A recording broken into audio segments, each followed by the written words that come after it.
There is a lot of talk, of course, continuing about chemtrails, and one of the most remarkable documentaries ever in the field is in its second incarnation. The first version, of course, what in the world are they spraying, and then why in the world are they spraying? Dane Wigington is with us now to talk about this, and he, of course, intimately involved in this film. We'll hear more about that in a minute, but I want you to pay close attention to the special offer we have going. We'll be telling you about that in this hour as well. There are many areas of the country which are reporting to me, directly or indirectly, that they are seeing heavy spraying. Others are saying they haven't seen a thing. And it has been very light in the Pacific Northwest, at least portions of it so far. The weather systems, of course, haven't begun to move in yet. That is usually when they begin their heavier spraying. Of course, I've seen last year or two obvious evidence of overnight spraying. You get up very early at first light, and I counted once nearly 20 to 25, look like Venetian blinds, floating away off to the east of where I am located. So they're still at it. They're becoming more and more clever about it. But in really no uncertain terms, they don't care.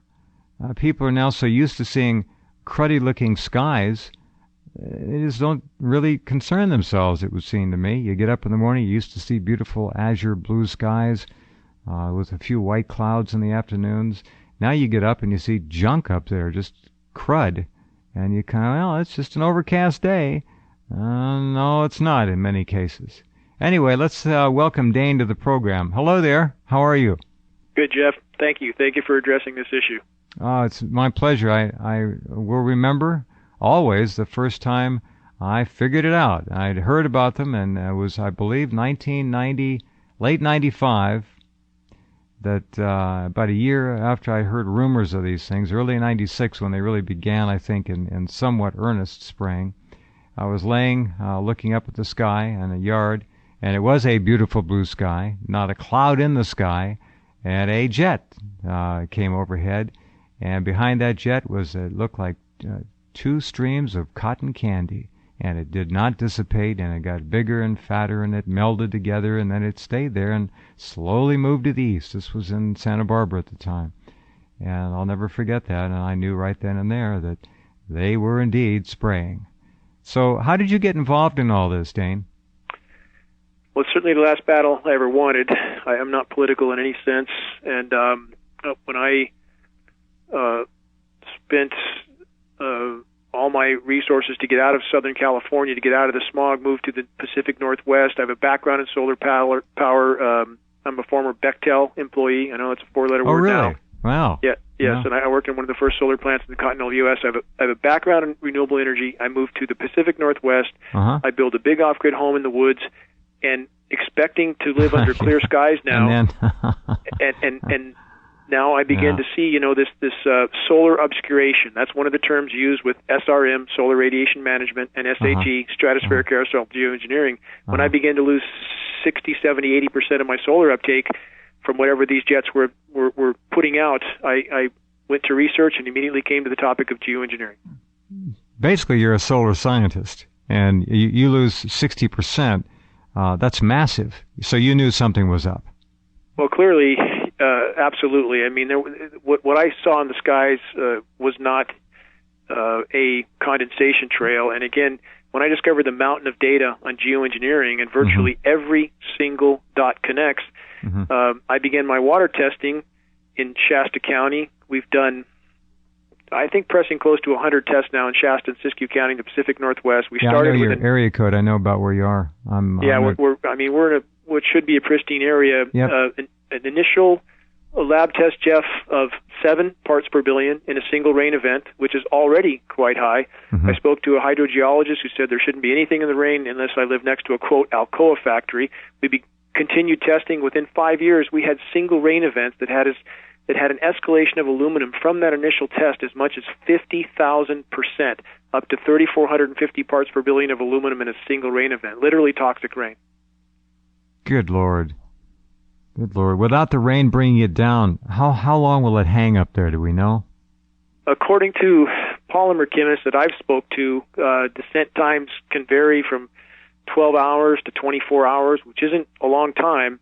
And again, we've also found barium, strontium, manganese, and so much of this has fallen in the Pacific Northwest. We acquired the original USDA soil baseline studies for pH. In about a 6-7 year period, we've seen soil pH changes here a magnitude of 15 times toward alkaline. It takes a lot of metal to do that to the forest floor. Wow. And these are random tests from random locations. But again, these are areas that there was a solid baseline from the Understand. Understand. Absolutely. That's invaluable. And you were very smart to procure that data. It's priceless when you... I have the original manuals in my possession. And now, so go ahead. Yeah, go ahead. We have a solid baseline there. And again, if people understood the gravity of this, how much metal it takes to change the pH of a forest floor, what's it doing to our lungs? What's it doing to our organism as a whole? What's it doing to our brains? Come on, we inhale the stuff. It goes into our bloodstream, and I don't think the blood-brain barrier is going to stop this. It goes right in. It's like the old axiom, don't use underarm deodorants with aluminum-based elements. And they almost all have them, unless you look for all natural. You got to be smart. But it was going right through the skin, and it was causing problems. Look, the absolute epidemic of Alzheimer's is no accident. Dementia is no accident. A lot of it, I'm here to tell you, is in fact mad cow disease. A lot of it, I'm here to tell you, also is in fact from aluminum overdosing. You can't help it. It just doesn't work with brains. It doesn't. And for those that question, why should we really believe this is going on? And I would give the following string of dots. I mean, you have about 150 geoengineering patents in total. Dozens have the primary ingredients that we find on every single test. The primary goal of these patents is exactly what we see in the sky, solar obscuration. So much solar obscuration has occurred in recent decades that now global dimming, a term that many are not familiar with, global dimming over the entire planet is estimated right now to be about 20% overall, which means that 20% of the sun's direct light is no longer reaching the surface of the planet. That is the goal of geoengineering. That's a massive change. That's enormous. I'm shocked. I didn't know. So here's the bottom line. The geoengineers already know what they're capable of doing because they've already done it. It's not some potential experiment that's off in the future like you see in popular mechanics. One day we hope to do this. They know exactly what they can do. So those are red herrings. Of course. Yeah, those are red herrings that whenever they talk about suspending a hose into the stratosphere with balloons and space mirrors, that's just to try to marginalize this issue. The data we have, Jeff, would indicate that this has been going on since probably the late 40s at a low level. And there were ramp-up periods. 99 was a ramp-up period, 05, 06, and then again in 08, 09, just increasing all the time the level of spraying they're doing. And one of the reasons for that, perhaps, is the more they spray, the more damage they're doing. We have this is another symptom of geoengineering that no science disputes. Virtually all the science, including from the geoengineers, states this will be a consequence, shredded ozone layer. And now we have a massive northern hemisphere ozone hole. This is in addition to the southern hemisphere hole that we've heard about for decades. Over the Arctic, yeah. That's correct, and they're threatening to fire any scientist that talks to media. And this can be found online also or on the geoengineeringwatch.org website. Jeez. Geoengineeringwatchdog.org. Geoengineeringwatch.org. Watch.org, okay. Geoengineeringwatch.org. Geoengineeringwatch.org. Okay, correct. We got it. All right, very good. You want me to connect that to your name also? We'll put that up there if you want, if that's okay. It is, yeah. Michael Murphy's involved with that site, Yvonne Noctegal, and Mauro Oliveira. There's 4 of us. All right. But we try to post, it's all geoengineering, and if people want to get the latest data that we have, satellite photos. You mentioned, Jeff, the spraying over the Pacific Northwest. The in-your-face overhead trails have backed off. However, they've been blanket spraying the storm track northwest of us all summer long. We post satellite images on the site regularly where you can see grid patterns over the ocean. They are virtually shutting down the hydrological cycle. If anybody wonders why we have drought over the continental U.S., that's why. They shut the door. Oh. Absolutely. Absolutely.